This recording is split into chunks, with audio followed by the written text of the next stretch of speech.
Have you ever heard of the Red Ghost of Arizona? This isn't just another campfire story. For years, people in the Arizona territory were terrified of a mysterious beast, a hulking reddish creature with a ghoulish figure riding on its back.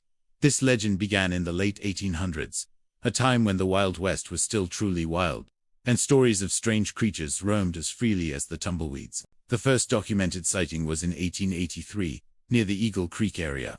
A group of prospectors returned to town, shaken and pale, with a horrifying tale. They spoke of a massive reddish beast, bigger than any horse, that had stormed through their camp in the dead of night.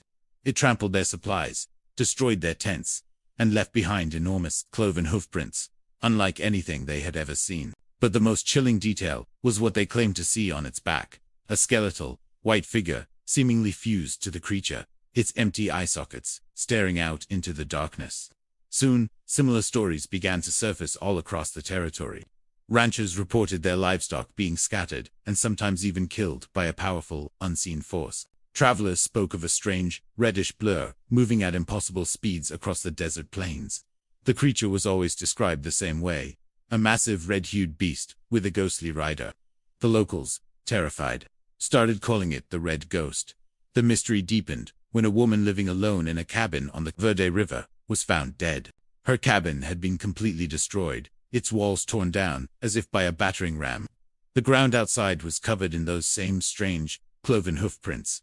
Fear turned to panic. What was this thing, and what did it want? The authorities were baffled. They organized search parties, but the creature was elusive, always one step ahead, leaving only destruction and those unsettling tracks in its wake. One of the most famous encounters involved two miners, Cyrus and his partner. They were prospecting in the mountains when they came face to face with the Red Ghost.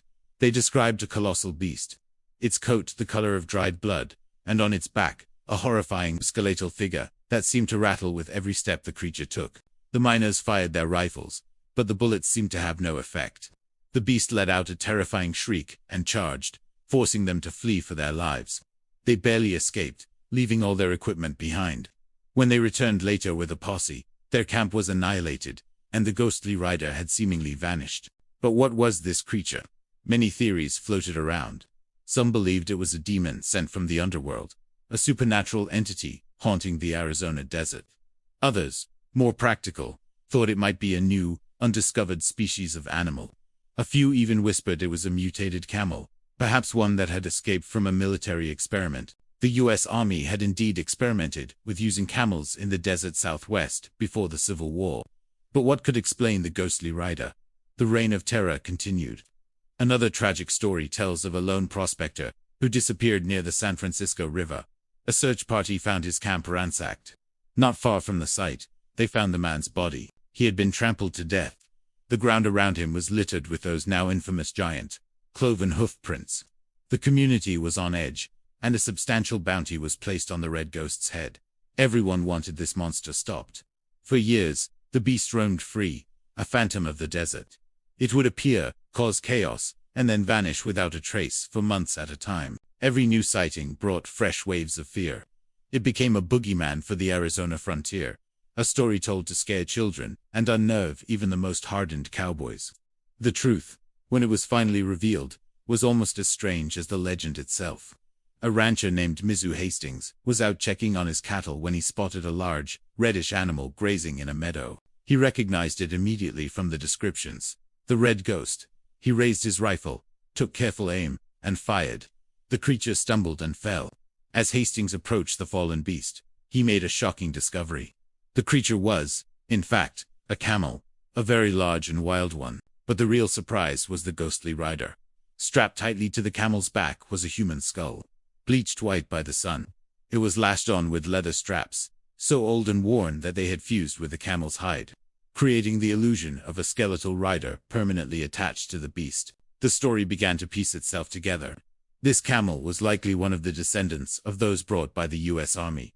At some point, its owner had probably died, and for some bizarre reason, his body, or at least his skeleton, had been strapped to the camel's back.